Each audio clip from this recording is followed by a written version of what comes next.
Across the Park podcast is proud to be sponsored by Globe Gas and Heating. For the best kitchen and bathroom renovations, boiler servicing and repair, and central and underfloor heating in the Northwest, head over to globecentralheating.com and quote Across the Park for a free quote.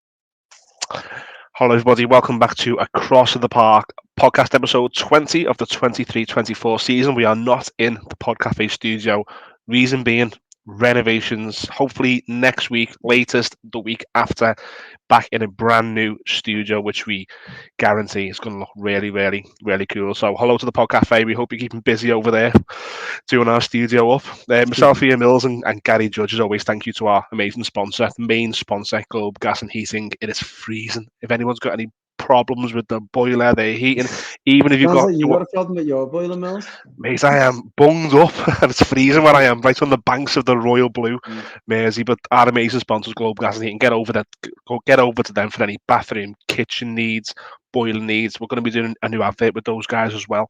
Big Evertonian, which always helps, and he's always made up when you guys get in touch and say it's from the podcast because he's a big blue as well. So big hello to Globe Gas and Heating as well. Judge, you want to get into more than on the pitch, which is just summarising our season at the minute. Everything seems to be off it. We'll get into it later, but I think that it's fair to say that the majority of the show is going to be on the letter from the Chair of Culture, Media and Sports Committee, who've written to the Premier League. They're not happy and they're asking for transparency in how the Everton punishments happened. They want minutes released. We'll get into that, but I want to talk quickly on the pitch.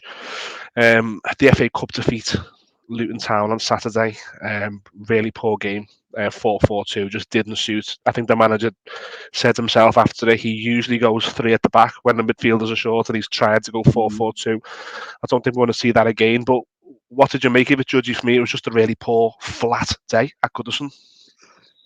I mean, to be fair, just on the touching on the, I guess, the approach to the game first, the 4-4-2, I don't think you'd got, I mean, me being one of them, there wasn't a lot of, pushback or kind of people being disappointed we've gone 4-4-2. Quite the opposite. I think it was like, is right, great, he's going for it. We're getting the two forwards on the pitch. So I think in defence of the manager, because there has been some criticism, obviously, that, it was terrible, it was a poor performance, and rightfully so. We can't expect fans to be happy when the performance is so below par like it was at the weekend. But I think, first of all, it was refreshing to see the two forwards put out there, but and it was you reminded me the last time we'd gone with the front two, as in Calvert-Lewin and Beto was against Luton at home last time when we were behind against them, and it looked on that occasion like they'd never even seen each other, let alone never played together, and it didn't look much better at the weekend. So disjointed,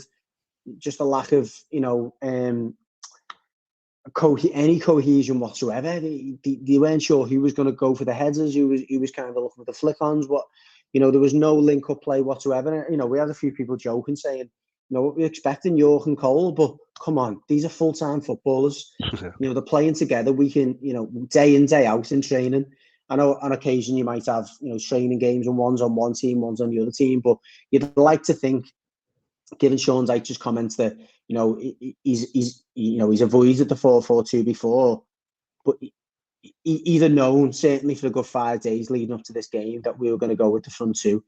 It didn't to me look like there'd be any kind of game plan, and if there was, Luton were clearly too well drilled to be fooled by it. But it was extremely disjointed. You put it really well. I think the minute that Beto was up there on his own, we looked a lot better. We looked a lot more comfortable in that, but generally really disappointing performance. Obviously always disappointing to go out the cup, particularly in our situation when it's been so long, without the trophy. But all in all, very, very little positives you can take from it, except for, I've been saying for a while that Jack Harrison needs to score a decent goal to kind of hopefully propel him. Maybe that helps a little bit. But that's the only minor few positives I can take from the game. Yeah, and the goal Beto came a little bit deep, didn't he? He was actually sick of waiting up there. The ball wasn't getting up to them too quick enough. All first half, it was like it was crying out for us just to hit them. And even when we did hit them, it wasn't at any sort of pace. It was like Virginia's distribution was poor all game, I thought, and his balls were not good enough. We weren't getting it out wide. There was no runners. First half was as poor as I've seen us. I think the Wolves game a few weeks back, and then this first half against Luton. I don't know. We're obviously missing Ablaze at Corey, but I feel there should be more about us, especially playing two up top. But yeah, the Harrison goal was a good move. Quite fortunate that Krull didn't get his full power on the save and it trickled in, but it was the best move of the match really, and it led to a goal. But we've got some socials which I'll get to, so I don't want to talk too much about the match because the socials will take us there. What I do want to say is I'm not ripping anybody here. I'm as guilty as anybody, but Goodison just fell flat. And I don't know that the fans another kick in the balls and it's just too much, but it just felt flat. Even people I'm speaking to, like there's people saying like, what's the point when someone in an office can take points off you? What's the point anymore? This is football. And then I know VAR would have been in play and it was in play for the goal, but then it just did you feel like Goodison was a bit flat? Like everyone just didn't really. And again, that's not ripping no one, but no, it's not. I'll be honest. I half wasn't up for it. Like I was even having conversations in the week leading up to it, saying we'd rather just be out of this cup because we've got so much to focus on off the pitch. You're already seeing the squad starting to get stretched. The injuries the Corey's had are just being, you can tell just on the fact it's muscular, that he's just being ran into the ground. He's not one of them players who leaves anything out on the pitch. And in fairness, I think most players you could say that about in that team. They do, certainly this season. They put some big shifts in. So I think there was a lot of feeling of like, even if we do win this, what are we going to gain from it? Beating Luton at home, okay, yeah, it's maybe morale boosting for the team because we've been beat by them once at home this season. But do we really believe that this squad has got it in them to go into the later rounds of the cup? We've already threw away a golden opportunity to get through to a semi-final of the League Cup when we had a good chance. And as you say, all of the pressure that's building off the pitch on the club. I don't know. I think there was almost an accumulation of factors that made the atmosphere somewhat flat. And I think the statistics around how difficult we found it to get results without Decore in the team compounded that, I think, as well. It's one of them though, like anything. And if we just flew out the traps on Saturday, and Calvert-Lewin and Beto were combined and one of them smashes one in the top corner, it probably changes everything. But I think everyone had the feeling going into this game that it was going to be another tricky game. They were going to be, Luton were going to make it difficult. We had a few players missing, loads of headaches off the pitch. Yeah, difficult one, I think, for everyone to get themselves up. And by the looks of it, for the players as well. Yeah, it brings on to the questions, really. One of the questions, it's the first time I've had a face-to-face question, judging by that. I mean, someone grabbed me yesterday, very kind words about the show, and asked if we'd talk about, and this is quite, a good segue into what we've just been talking about, and his name is Steve, and Steve's opinion, and he wants to know our opinion on it, whether we agree or disagree, or whether there's something to this. He thinks the Amadou Onana penalty miss has just knocked the stuffing out of everyone, players, fans. What he said to me is quite a nice conversation we had. He just said, if you remember that moment we were in, where we were 4 league wins on the bounce, we were singing songs about your points deduction didn't mean things, you're a kick away from going into a cup semi-final. And since then, we've won 1 and 8. And he thinks that's been a turning point for everybody, a bit of a spiral as to why the fans maybe not up for it as much as they were, and maybe the players as well. Does that sound like a fair shout to you?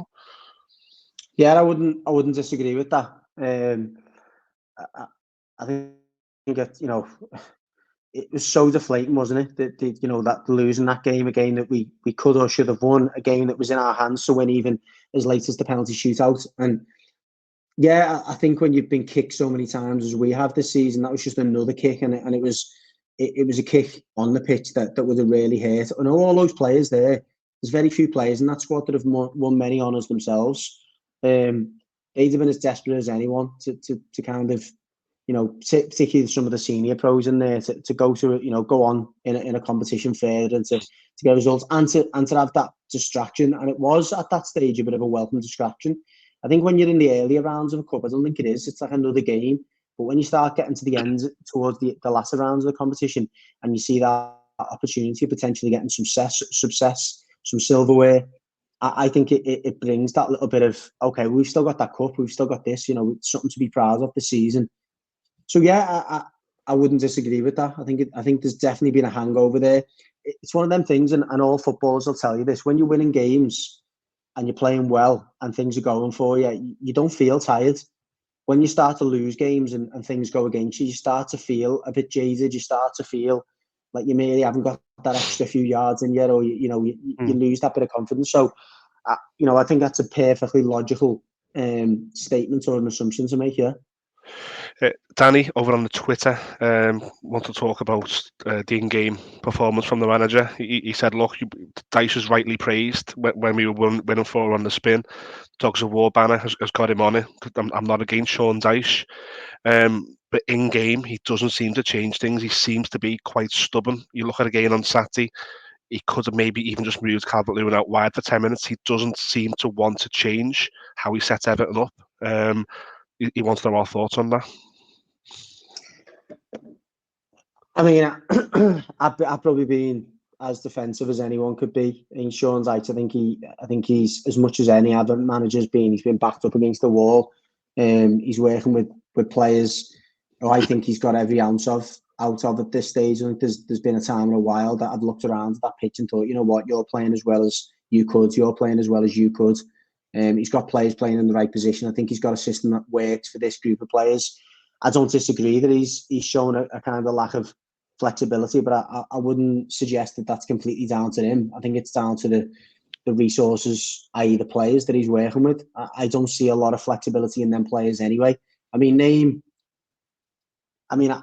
can't think now, just going through the team in my head, many players that can play in more than one position, or players that tend to look good in more than one system. Like our centre-backs are probably the most flexible out of the team we've got, in the sense that they don't seem to be as impacted so much as going from a back 2 to a back 3. Tarkowski and Branthwaite have been fairly comfortable. Michael Keane, at times, to his credit, and I'll only give him this credit, has looked okay when we're in the back 3. Apart from that, the rest of them always look a little bit uncomfortable, I think, when you move them anywhere else. And I can't really think of any example. Like, you could never put Calvert-Lewin out from the flank. You couldn't put Beto out on the flanks, could you? You couldn't put... Harrison's looked okay playing in that number 10 at times, but then at times he's looked poor. McNeil and Harrison can maybe switch flanks, but you haven't got, I don't think, a large degree of flexibility, and we haven't got a big enough squad where we can take one player out for another. Andre Gomez comes out for the weekend. Yeah, so Danny said in the inbox, to us, he said he's about Calvert-Lewin out wide for 10 minutes in the first half. I think he's pointing to those the changes, and again the changes on Saturday were like for like. The formation didn't change; it was winger for winger, forward for forward. So I'm getting listen, from Danny. You're not telling me, and I'm not arguing with Danny because he's not here to argue back at me. But are you not telling me that if Calvert-Lewin would have went wide for 10 minutes, he'd have got the boos? What are you doing? This is Koeman. Koeman still gets ripped now for playing Calvert-Lewin wing back. And the way that Dyche plays his wingers, it would have looked like he was playing, right wing back, and he'd have been getting mocked. I'm telling you now, he's been getting mocked a lot more now for that decision than he would have done for the performance. So yeah, look, I'm with Danny that it's frustrating that we don't have that ability to change the game, in game. But I think he's got his hands tied to some extent, I think, there as well.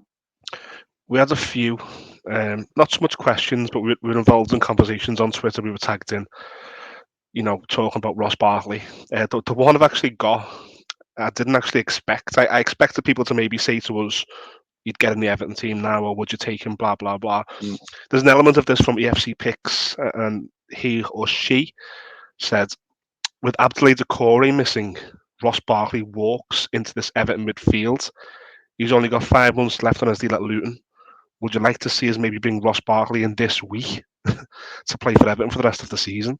I don't think Luton will let him go, to be honest. No, I think you'd have to spend money on him, and we haven't got it. But that's the biggest factor, yeah. But, the simple fact of the matter is he would have walked into the team at the weekends, and we wouldn't have had to play the system that we played at the weekends. Had we had a Ross Barkley in the squad? And You know, I wasn't. Look, I'm not going to pretend at the start of the season I was in any way, shape, or form advocating bringing Ross Barkley back. But with the benefit of hindsight, of maybe assuming that his wages aren't on the high side, which they can't be because Luton wouldn't have signed him, and given that we wouldn't have had to pay a fee for him, if there wasn't all, you know what, let's just be simple about it. If we'd have had our time, we would have took Ross Barkley on a free transfer. Don't think there's any two ways about it. If the wages were right, and we would be in a position now if we'd have got the Ross Barkley that Luton are seeing, and we'd have got him to the shape he's in, we would be a better squad for it. No two ways about it. I'm not going to pretend. I don't think there's any chance, as you just suggested there, that we could bring him back in this window, whether we wanted to or not, because of the restrictions that we're under financially. But yeah, I don't think there's any question that we'd be a better, more well-balanced squad with Ross Barkley. There's an argument to say we even would be if Andros Townsend was there as well. The two players that would have played the weekend, let's be honest, they would have both played a part of the weekend in some way, shape or form. So yeah, it's always easy with the hindsight, but I'm not going to pretend that I was one of them people. Obviously, more like you, to be honest, that was shouting for the return of Ross Barkley in the summer. I can't see it ever happening. There's too much noise, too much I around think so, how he left. Which probably just brings us on to the manager's just done his press conference. Well, he done a pre-recorded press conference after the Luton game, which has been released today, titled the Fulham Preview. And he's actually said he would love to be busy on Thursday, but there's no money to do it. No. Do you see anything happening between now and Thursday, 11 o'clock? Unfortunately not, no. No. I mean, even, do you know what's even more frustrating, I guess, is even like things like Andre Gomez getting injured is probably, hemorrhaged us as well, or hampered us. I think he would have probably looked to try and move him on to free up a little bit of money and wages and maybe get someone else on loan. Things like that have even conspired against him.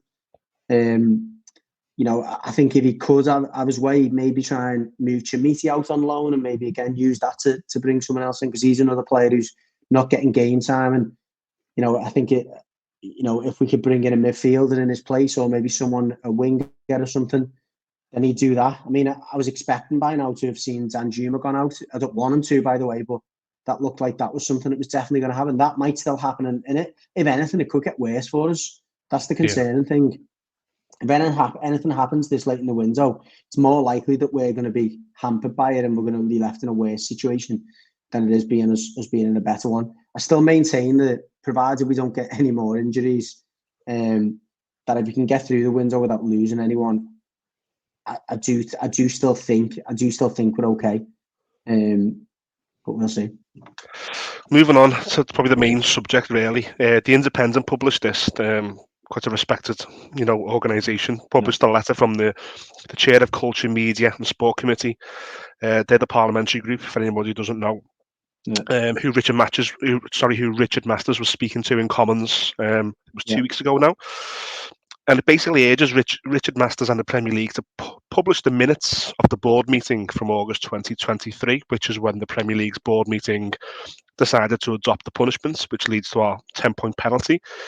When you've seen this, Judgy, first of all, for me, it's quite a momentous letter for someone from Parliament to be writing to the Premier League asking for transparency. Yeah. What was your first reaction when you read this?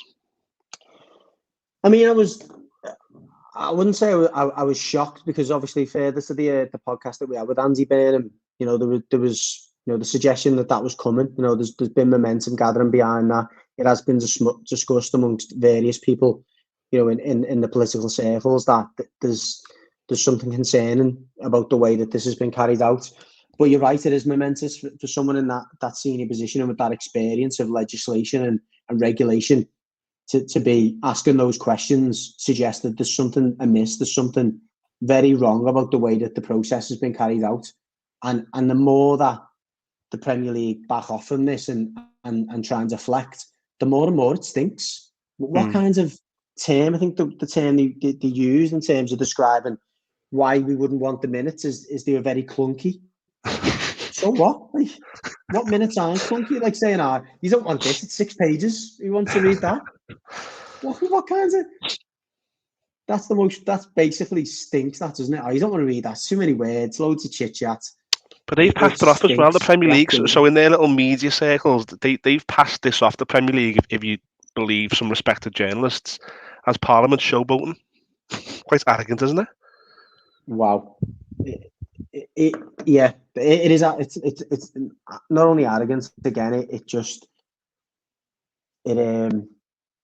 so they're basically suggesting that they're trying to score points almost, aren't they? Saying, well, this will get them some respect from certain voters or whatever, or a bit of attention that they maybe weren't going to get. But to not directly address the request, or to kind of, as I say, bat it off and say, well, it's just, nobody wants to see those minutes. We do, because we've still not had an explanation as to what this, in inverted commas, formula is that's been applied. They've admitted that they'd sat down and discussed what it is they needed to do to kind of, or what the punishment was going to be, or what their recommendation was going to be. And as we've seen, we were the only ones that were in breach. So it was a specific conversation about a punishment for one club. The very least that the fans and the people who are the custodians of the league, etc. The least that we deserve is to understand what that conversation entailed. No, I agree. It's as I say, it's ridiculous that it's not been, and it's now adding to a long list of I'm going to say misdemeanors, but kind of charges now that the Premier League are racking up themselves. That's what I want to get to. I've got some notes here, and that's where I want to go with this, and where I'm trying to get to. Look, if you look at one of the highest officers in the land is asking you how you've handed a sanction down. You're not complying with that as of yet. The more I look into this, the less sense it makes. All of our mitigation, we've discussed this on the podcast, but all of our mitigation, there's no reasoning as to how that wasn't, what we got is a paragraph on the conclusion. They didn't break down why mitigation 1, 2, 3, and 4 didn't apply. We got a very, very brief conclusion by way of a paragraph. And what I'm getting at is they want the witness statement from Richard Masters, they want the minutes. It's all very cloak and daggers. For me, without putting words in your mouth, I think they're making up as they go along. I agree. As you can come to any other, because the only way that they could suggest that they're not is if they come back with a really clear and direct statement to say, this is what's gone on, these are the dates that we'll be releasing X, Y, and Z, and put it to bed. They could easily do that, and that's what you would do. That's what you would do in that situation. You would just come back. You come back on the attack.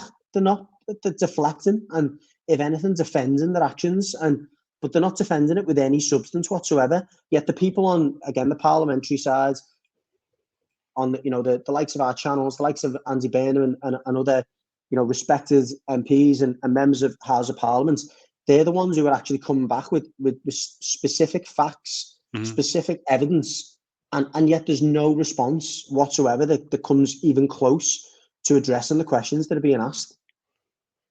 No, absolutely. Like I said, the more I look into it, the less it makes sense. I was reading The Athletic, big fan of The Athletic. Paddy Boylan's over there. He's a friend of the show as well. So they've said what you've just said. They've said that the PL sanction, it was made specifically for Everton. In August 2023, only one club were in breach. Therefore, only one club's punishment was applying to that meeting. What they're now, they're not being clear now. And again, what the chair of the Culture, Media and Sports Committee has also asked is the same formula and the same, whatever you've applied in that meeting, is that going to be used to Everton again? And is that going to be used to Nottingham Forest this time round? So now breached. Yeah. And we're not getting no clarity.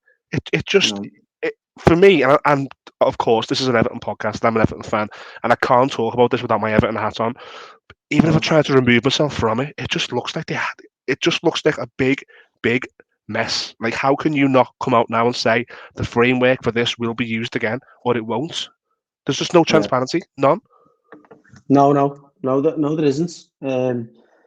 And again, I can't put it any better than that, to be honest. They haven't got the answers for us. They haven't got I mean, I know not to bring them back into it again, but they still haven't. They're still trying to brush over the whole Man City situation and still haven't commented on when their charges are going to be addressed. They're literally ducking and diving from one question to the next, and almost they're almost just trying to get to the finish line. Like, let's get to the end here and just hope that it all works itself out. Look, it's going to be an extremely interesting few weeks, but I just want to reiterate, like we did on the Andy Burnham podcast, like we continue to do on here, that we've got to keep pushing it. It is a fan base for answers, and we can't lie down. And I know that we said at the start of the show that it was a tough game, Luton at the weekend. You can understand that the fans being despondent. You can understand that it feels a little bit hopeless, but I think as Andy Burnham put it on our podcast, it is starting to gather a bit of momentum now. The pressure's starting to really rank up, and the more that pressure intensifies in the Premier League, the more they're going to be forced to wilt. They're going to have to wilt. They're going to have to come out with honesty, transparency, and if they do that, there's more of a chance that, I wouldn't say that maybe our deductions are going to be removed, but there's more of a chance of a fair process. And if a fair process means that more teams get dragged into it and put in the dock, fine. But if a fair process means that we get, a punishment that is in line with the actual charge and what we've been wrong of here, then great. And that's all we want. We want a fair process here, and it's far from that at the moment. The City one is just mind-boggling. I'm trying to think of analogies for it, and it's like City over 10, 11 years have done all these major crimes, and there's us with the parking ticket. And because the parking ticket's easier to deal with, let's let the guys who've got 10 years worth of history and all these major crimes that are complex and we can't delve into, but we'll get to the smaller ones first. How's that even in any legal argument? Exactly. In the case of a normal judicial process, you'd look at it the opposite way around and think, let's take out the kingpins first, and then work our way down, because everyone else gets the message then. They've went, as you suggested, and I can't think of any other explanation. They've went for the low-hanging fruit. And thought, well, let's get that. That's easy. We can pick that off. And then hopefully it just discourages everyone else. So we don't have to deal with the complex ones then, because we've been shown to be, hard enough to deal with someone. But in any other situation, you would expect them to go for the big ones at the top and go, well, let's put all our resource into getting them. And then the other ones, really, if we've developed a process and a system of getting the ones at the very top, getting the ones at the very bottom will be easier then, because we can just apply the same logic to that. But now as we said, they've created a ridiculous, unrealistic rod for their own back that they're never going to be able to live up to.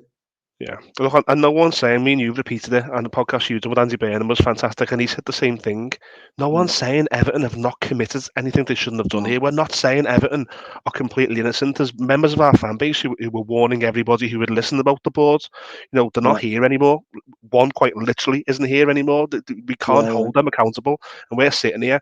Look, you've got the 1878 who are going to get together again. They released on their socials that they've done the magnificent projections around the city in Goodison, on last week, and on Saturday there's going to be some more leaflets being handed out, yellow leaflets with "you don't know what you're doing" on there. The game is obviously being broadcast on all the major channels, so any Evertonian who's going down there, me and Judgy will be there as well.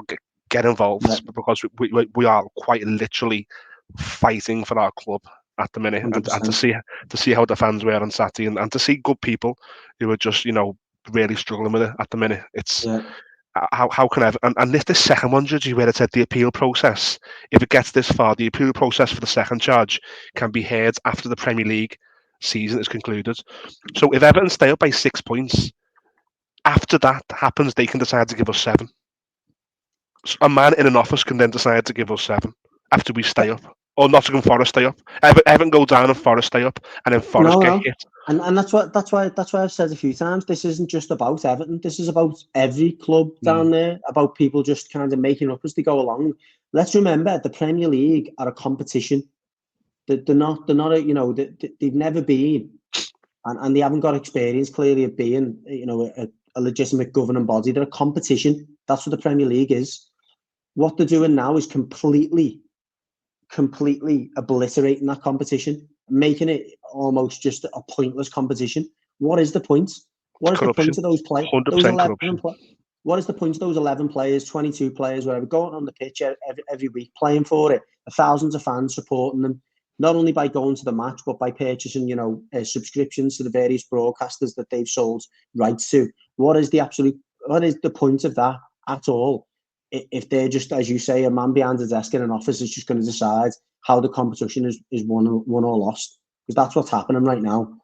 And the only way, and I think a few of the lads have actually alluded to this, the only way you kind of end up hitting them is to start hitting the broadcasters and go, we're not buying this anymore because it's not a competition. But you need the weight of more clubs than just the Everton fan base to get on board with that. But it won't be long if they don't deal with us properly, and then they deal with another club in a similar way, which it seems to do with Forest, and they fail to deal with City. There's going to be a point that their competition will not be worthwhile. Even like them across the park are talking about, you know what?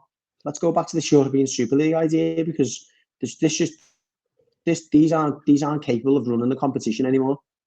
And that's the thing, that the only thing they have actually been able to do in the past is run the competition and make sure that it's run fairly. And they can't do that now. So what is the point? Yeah, so sums it up really, really well. Anyone's got any comments to add in the comment section, then please do. Me and Judgy can reply over on socials as well. At Across the Park PC, it is still important for myself and Judgy to keep on this, and for everybody who goes to the match to keep on this, for everybody who's down a boozer or in a WhatsApp group. This is corruption, and you might get some Reds. We know some Reds who say it's not. They say it's very transparent, and they're very, very happy in the cartel. Aston Villa at the minute are struggling to compete. Aston Villa have done magnificent things to be up there. They can't compete. Do you know how Aston Villa compete now? Yeah. By selling one of their players to the top six. How is that a way of competing? It's unbelievable. Judgy, we always said that would cover the Everton Women a bit more, which we have been doing. We've been down to Finch Farm. We're going to be down there again before the West Ham game, which is third week in February, I think, we're going to record. I was there yesterday to watch the women against Leicester. I think it's fair to say the women are struggling. They're having a bit of a bad time at the minute. We're 6 points off the bottom.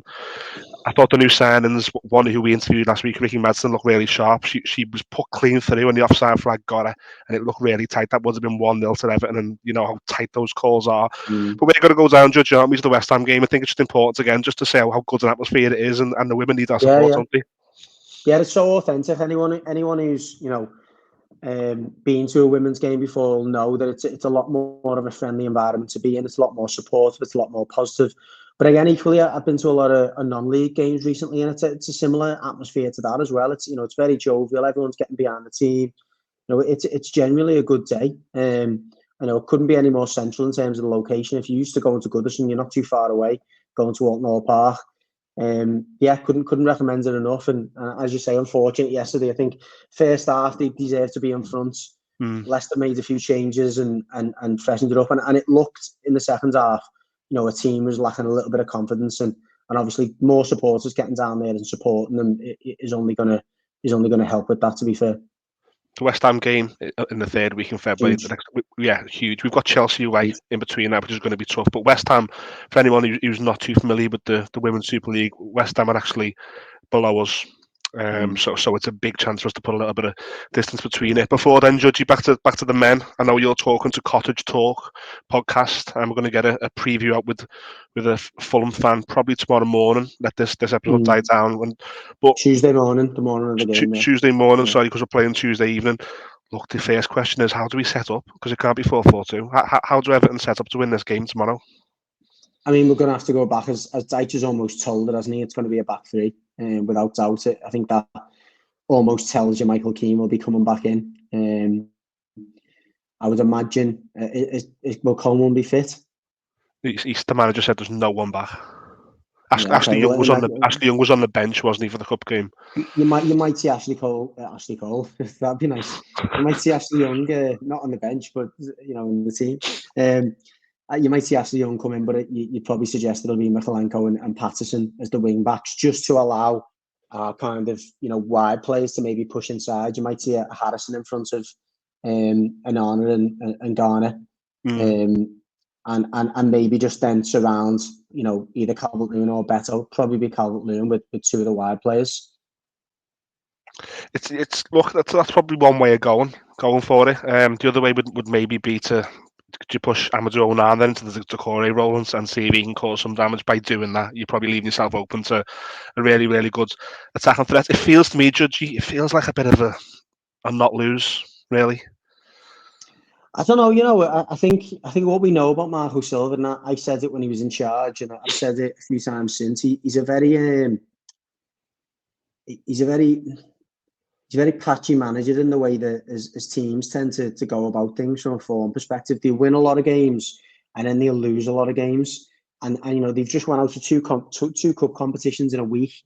They looked really, you know, really ragged against Newcastle and really tired and jaded. I think, and you know, I might get bit in the backside for this, you know, in a couple of days' time. But I think it's a good time to be playing them. I know that we're not in great shape, but I still think this team can bring, certainly away from home, a lot of energy to the table. I don't think they would have expended too much against Luton at the weekend. You know, although you could argue maybe that was another game again that is going to take something out of the legs. I think there'd be enough in the tank to go and press Fulham. I think they had a harder 7 days, if you like, than we have. You know, they had Liverpool in that second leg of the cup, which took a lot out of them. They pretty much rolled the same team out again at the weekend. Maybe a few changes in there, but I don't think it's a bad time to be playing for them. So I actually disagree. I think it's a chance for us to actually pick 3 points up against these. I think they're on that run at the moment with Marhu Silva. They'll probably lose more games than they'll win in the next few weeks before they turn the corner again, which will probably come at the next international break, knowing the way he is. But I actually fancy us. I think it's a good game. It's a good game for us, a good team for us to be playing. I think in terms of the form side of it. It's a big week. Transfer window. We haven't really talked about it because it doesn't apply. The first time in a long time, I think, that we've had a transfer deadline week, and we're looking at, you know, it's the less of all evils. Two big games. Judgy, you're going to preview the Fulham game a little bit more on this channel tomorrow with Cottage Talk. I'll be speaking to a Tottenham fan to preview the Tottenham game this Saturday. Big protest plans. The voice must not get any louder. It must not get any less louder. It must get louder. We must keep supporting our football club through this precarious position that we're in. Best thing you can do as well, you know, is just keep sharing stuff. You know, everything that comes out, share it on your socials, push it as much as you can. You know, that you know, unfortunately, that's the age we're in. You know, from a digital point of view, and the web will be the best way of sharing that message. Obviously, when you're at the game or you go into the game, get along to any of the talks, any of the protest stuff that's going on. But you know, we're not getting that exposure from the broadcasters. I think that's another agenda that's working against us. The broadcasters are not willing to kind of broadcast or to show what's going on at the game. So I think as much as possible, whenever we're banging the drum, whenever any of the other fan channels are banging the drum, whenever there's something that goes out, share it. You know, the likes of the mainstream media, if they're putting stuff out that's factual, it's true, share it. You know, keep ramping up that pressure on the Premier League. Yeah, absolutely. Looking forward to getting back into Goodison Park this Saturday. Judgy, I'm going to leave you to concentrate on your notes for the Fulham preview. For everybody watching, thank you so much. We're hoping to be back in the studio next week. Please like, share, and subscribe. Give us a follow on our socials, which are under Judgy's pecs just there. There's also a notification button. If you click that on YouTube, you'll get a notification whenever we bring a show out. Until then, thanks as always, guys. Up the Toffees.